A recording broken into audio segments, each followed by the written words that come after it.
Welcome in, everybody, to a Monday edition of Birds 365 here on JAKIB Sports, kicking off a new week here on the show with the preseason officially in the rearview mirror. And now our sights set on September 4th, the Eagles' home opener, which is next Thursday night. Johnny Mac, how you doing on this Monday morning, brother? Oh, didn't get much rest. Howie Roseman. Come on, Howie. Put down the Red Bull. Let's take it easy for a little bit. And I don't think it's over. I don't think it's over. I don't think it's over. Me neither, John. Red Bull firmly in hand yesterday. Maybe a couple 16-ounces for Howie yesterday in that department. 3 trades, John. Your first reaction to a couple of those trades. Darian Kennard is out. Sam Howell, a quarterback, comes in. And our buddy, Fred Johnson, who we've talked a lot about on this show, is brought back in for some offensive line depth. Just your first things that come to mind when you think about what Howie did yesterday. A trio of trades. Well, I think there's a lot of positives in the fact that, and you're going to hear that, and Howie deserves all his flowers, and he's the best GM in football and all that, and yada, yada, yada. So I want to make sure to emphasize that. The Eagles are always trying to win outside the margins. He's always talked about, if there's somebody on the street that's better than our 90th player, we're going to do it, and they're going to try to do all that stuff, and I think all of that is true, and it's positive and all that.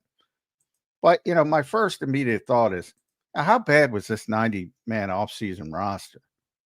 That you got to go outside the organization at so many positions to feel comfortable. So that's there's a lot of good, but there's some bad. And stuff didn't work out to the way the Eagles wanted. And there's a lot of things. You talk about Fred Johnson, who comes in and, he did a nice job last year, and the Eagles let him go, bottom line, because they thought it was more likely that they were going to get an offensive tackle in over the first 2 days of the draft. That things, but you're at the mercy, especially when you're picking 32 right, of everybody else, and they were able to get Jahad Campbell and things shipped. I think Josh Connerly would have been here if they weren't able to get Jahad Campbell. So, I think their process with Fred was like, all right, we're going to get a young tackle, so we'll let him go down to Jacksonville. And the part about how he's saying I can get backups. Well, you got a backup for a 7th round pick, a 2026 7th round pick, and then he trades Darian Kennard because there's no need for Darian Kennard now because Matt Pryor can settle in as the interior backup, and you get a 6th round pick back. So if you look at it from that perspective, that makes a lot of sense. I'm not the biggest Sam Howell fan, but he's a hell of a lot better than Dorian Thompson-Robinson or Kyle McCord. And it looks like Tanner McKee is going to be out for week 1 at least. And you don't want one of those guys to snap away even for a week. And probably nothing happens. And Jalen's very durable, and it's going to be no issue. And he's never going to play. But you don't want to be in that position even for a week. And maybe it's 2 weeks, but Tanner, there was an erroneous report that Tanner was going to start on injured reserve. That is not true. He is not. So they think he's going to be back inside of that 4-game window at the bare minimum. So as a 3rd string quarterback, Sam's pretty good. I don't necessarily like him as a 2nd stringer and certainly as a starter. Well, he does have some experience. He has a lot more experience than Tanner McKee. I think Tanner McKee. Oh yeah, I mean he started the whole essentially his whole sophomore season, threw for 4,000 yards. Also led the NFL, I think, in interceptions. So, 21 touchdowns, 21 picks. But that's young quarterbacks. I know Kevin O'Connell's got the reputation he's got, and that scares me a little bit if he's given up on him to bring in Carson Wentz to be blunt. That scares me a little bit. But again, he's a 3rd string quarterback. There he was supposed to be the backup. Here he's going to be the 3rd string quarterback. So I think they got incrementally better. He's certainly, as I said, better than Kyle McCord or DRT, but DTR. But yeah, I mean, the back end of the roster moves, and they got slightly better. Fred's, Kendall Lamb didn't work out. Matt Pryor didn't work out trying to left tackle. So you get a little bit better there. You get a little bit better at 3rd string quarterback. But, you know, it's disappointing when you work with guys all spring and summer and they're not able to break Right. through. So I think that's the part that, and I get it. Everybody wants to be optimistic, but I mean, and then you go all the way back to August and you bring in Jacorian Bennett because the cornerbacks weren't good enough, and you're bringing in John Mechie because the receivers aren't good enough. You know, you got to talk about that other side of the coin, I think, as well. To be honest, and so there's a lot of good to it, but there's some bad to it as well. And I Yeah. don't think he's done by any stretch of the I don't imagination. think he's done either. We'll continue to keep our eyes on it. I'm sure we might have a breaking news report at some point today. Roster cutdowns, initial cutdowns will be tomorrow, and they're in by 4 p.m., John? Is that what it is? Yeah, 4 o'clock. 4 p.m. tomorrow. So keep your eyes posted for that, everybody. John, a couple questions on all these different moves here, and then we'll kind of talk about what you just laid out with. Maybe there's some concern here, but let's start with the Sam Howell trade. It was the first trade of the day. They got back Howell and a 6th, and they sent a 5th and a 7th. All good with that compensation that they used there to get Sam Howell? Yeah, I mean, that's what they have so many future draft picks, Yeah. that not much of a concern, and that's what you use them for, or you should, because Right. you know you get more proven commodities, and you've seen the day 3 picks. Everybody gets excited, you know how I remember all the talk about Cam Williams. Well, he's Texas and this and that, and not ready, and that's a lot of day 3 rookies. So you get a very competent, as I said, quarterback 3, for minimal draft capital. So from that standpoint, I rarely disagree with how he trades from a value standpoint. Just a little bit disappointing that you had 2 options, and one guy started a few games out of necessity in Cleveland. One guy was a day 3 pick here, and they didn't develop enough to where you felt comfortable even putting them out there for 1 week with a very durable quarterback. I mean, let's be honest, that's what happened. Yeah. They were going to have to be the backup for 1 week, maybe 2 at the most, and they weren't even comfortable with that, knowing Jalen Hurts is 99% going to Yeah. get through the game and you're never going to have to play. And Yeah. they still didn't feel comfortable. Kind of an indictment on those 2 guys, but I don't think it was a bad move. John, one of the things I thought about yesterday, and I did a night show last night, just kind of reacting once I sat down at my desk and realized the Eagles were shaking and baking all day long, was when you operate in this way in this offseason, like they have, no big name players, a lot of cheap signings, obviously preparing for what's to come in the future with the big contracts. There's a way to do it where you can incrementally improve your odds of winning. And I think depth is one of those ways to do it. And I thought their moves yesterday did that. I mean, you brought in Fred Johnson. I think you bring back a familiar name, John, because it's late August. And, you might feel more comfortable with a guy who's worked with Jeff, who's been here for a period of time. And there's less acclimation period for that player. And then quarterback, I mean, same thing. I'm a Kyle McCord guy because I'm a St. Joe's prep guy, but that kid's not ready to play yet, unfortunately. So I thought it was a good moves in a sense of, if you're not making big splashes, the next best thing you're do is to make sure your 53 is as good as possible from top to bottom. And I think they improved it yesterday. So I was pretty happy with the moves just from that sense. Yeah, I think they got a better 3rd string quarterback and they got a better swing tackle. So I agree from that standpoint. And I don't have a problem with letting Fred walk, because they thought the draft was going to go in a different direction. They thought they were going to get a younger, day 1 or day 2 prospect that could ultimately, settle in as potential heir apparent to Lane and things like that, as they've been trying to do for a couple years. So I don't have a problem. And Howie said, if you go back to his passion meeting from the draft, he said, what did he say? He said, well, I can find backups. Right.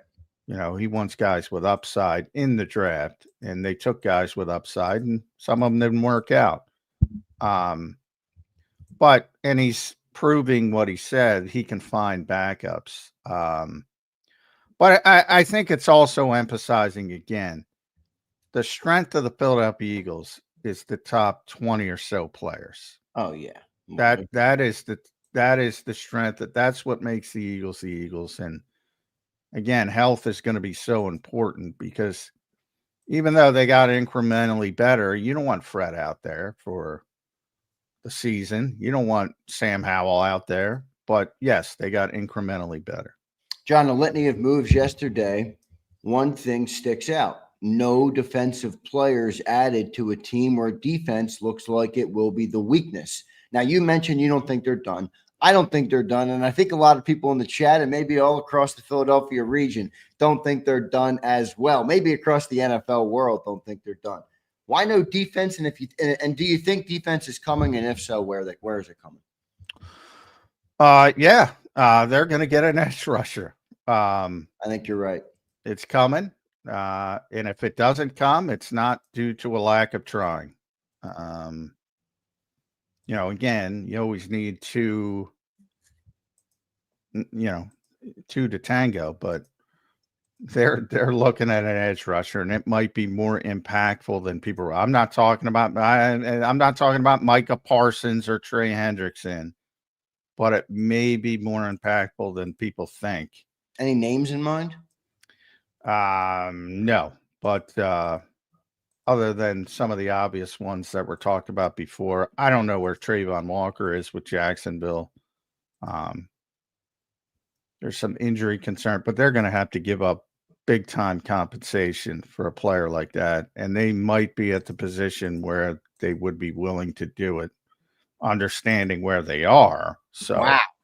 You're talking about you, John. You're talking about you're going to pick 25th worst case scenario to 32 in the draft. Would you give up that pick for a player like that? I would. Walker, how much would he change this season? Oh, drastically. Everything fits into place, like I said. Right. Then you have the headliner. Nolan's number 2, Jalik's number 3. Everything fits into place. I'm sensing good. That would be the type of splash move. There's some other guys, injury concerns and things like that. There's a kid in Atlanta who's got some upside, and they're pretty deep, which is surprising because they never have edge rushers. So I'm not focusing on it. He would be the top sort of guy. Like, you're not talking about Hendrickson or yeah, right. Yeah, but how close is he? I mean, shit, Hendrickson's going to make 35. Trayvon's going to make what, 25, 27? I don't know. He's a back-to-back double-digit sack years, doesn't he? And he's 24, 5 years old. Yeah, plus he was the number 1 overall pick. Right. So people always are going to. Now, he makes, it's kind of splashy, as I said. And by no means, I think it's more likely that they go after the kid from Atlanta. What's the kid from Atlanta's name? Ebba something. He's got that's why you're not saying it. I'm like, John normally says the names. Yeah. What's going on here? Yeah. So, and Jacksonville is such a bad team. I don't know. I don't know why they would want to trade him, but there's some whispers. Jalen Phillips from Miami. Miami's going to be terrible. Now he's got a bunch of injury issues. You got to put a very productive player. I would be stunned if they don't do anything from the edge rushing standpoint. I've said it since March. No, probably not March, but I've said it since after the draft until today, and it'll go up to 4:00 tomorrow. If they go into this season with this edge rushing group, the plan has failed. Well, the opportunity for trades isn't over tomorrow at 4, right? Well, no, not technically. It's that you go up to the trade deadline, but it's very unlikely you're making a splash move. Right. 5 days before the season starts. Yeah. So I would be, and again, levels to it. I just gave you the ceiling. Yeah, I think that's the ceiling. I mean, that feels rich to me, John, with Nolan Smith looming as a contract, Jalen Carter looming on a contract. I don't know. Maybe you're thinking Nolan Smith's not a lock to get a contract here. It's possible. I don't think he's done everything. Well, turned to shit, you but talk about the honesty of Howie Roseman with his backup. It's the same thing with the starters. Like he knows, he knows it's not good enough, and he doesn't stand still when it's not good enough. Trayvon Walker, man, that would be an amazing move. All right, I shouldn't even have said that name. Now everybody's going to say McMullen. Well, no, they're not. I think you've prefaced it clearly by saying that's unlikely. Have I? Well, you said that's the top end of the move. I think when there's Yeah. guys out there that are bigger, I can at least understand what you're saying, but that felt too rich for me. Like I didn't think that was in the realm of where they would go. I'm sensing some Johnny Mac intel on why he went to Trayvon Walker, Johnny Mac. That's what I'm sensing. Well, that's what I'm saying. No, there is no intel. That's what I'm sensing, Johnny Mac. No, there's intel about edge rusher in general. I'm just putting two and two together. Arnold Ebiketie. Yeah, I saw him. Ebiketie or whatever it is. Ebiketie, who's a Penn State guy, so that'll excite. At least for us, a Temple guy too. He went to Temple first, and then he ended at Penn State, so that'll probably excite Jeff Kerr, who's going to be on in a little while. But even if it's somebody like him, who's had 6 sacks as a situational guy past 2 seasons, they're doing something. And if they don't get something done, move the needle. Trayvon Walker moves the needle. Well, he moves the needle on this team. Like they're not good right now. Yeah, but Ebiketie doesn't. He doesn't shift what you talked about, shifting everything into play. He doesn't. I don't think he jumps. I think he might pretty quickly. Will he jump Jalen? He'd be your second one. I pretty quickly. Not saying because he's getting here so late. Right. Well, if you traded for Trayvon Walker today, he's the #1 edge rusher on the team, right? Yes. Same with Jalen Phillips. Same with Trey Hendrickson. Same with Micah Parsons. But they're not getting Trey and Micah, so stop that. But and Phillips is a very good player, but he's had a lot of injuries, so I think you have to be concerned about that. But something's coming, and if it doesn't come, it's not for a lack of trying. So the Eagles are out there working right now on the edge rushers. Breaking news could be coming today, everybody. Keep your sights on the Philadelphia Eagles. When it's Howie season, Johnny Mac knows you don't sleep, all right? You got to keep one eye open and you keep your notifications on noise, all right? That's what happens in Eagle land. John, they also traded away Darian Kennard yesterday, the one move we had yet to talk about. I just mentioned it briefly, but your thoughts on that? I thought he was a guy that was actually going to be one of the depth pieces on the offensive line. I will say in preseason games, I continued to say on the postgame show, this offensive line depth doesn't look as good as I thought. So they make a move yesterday, bring in Fred and send out Darian Kennard. Your thoughts on that one? Yeah, it just became redundant once they picked Fred back up, because then that enables you to move Matt Pryor's your game day back up on the interior at guard, where he's more he's better. He had a good season at guard for Chicago. So, that knocks Kennard down to where he's not even going to dress on game day. Now, he would have made the 53-man roster if they couldn't get something for him, but they were able to get a 6th-round pick. So, from the standpoint, they gave up a 7 for Fred. They got back a 6 for Kennard. So, you actually got more for Kennard than they had to give up for Fred. And he wasn't going to be a game day active now that Fred's here, because Fred's the swing tackle. You're going to have Kendall as the backup center, and you're going to have Matt Pryor as the interior backup. So that was a good couple moves then. I mean, they basically swapped Fred for Kennard and improved their draft pick. Yeah. So that's the kind of how we, you got to look at things in the bigger picture, not a vacuum. So he actually got, Darian's a pretty good player, as Green Bay's. Yeah, he improved the depth on the offensive line, for sure. Well, you got better fits. I don't know if Fred's better than Darian, but they needed a tackle. They didn't need a guard. And they needed a left tackle, more importantly. Right. A backup left tackle. Why do you think it didn't work out for Fred so quick in Jacksonville? Well, I mean, he's a bench player. Yeah, I'll have to look up Jacksonville's situation. But yeah, I mean, they signed him to a minimum deal. And obviously that indicates he probably wasn't going to make the team. And it's just, sometimes teams are looking for a certain thing, and that's what you look for. You look for a team that is going to cut somebody. And from the Eagles standpoint, they can't just wait around. In the case of Fred, he's vested, so it doesn't matter. But they're also very understanding. They're 32nd on the waiver wire, so they can't wait around. So they have 1 million picks, so they're willing to give up day 3 picks to get incrementally better. Yeah, and it feels like every time they give one up, they got another one coming back in. So they're really not even emptying the chest. Yeah.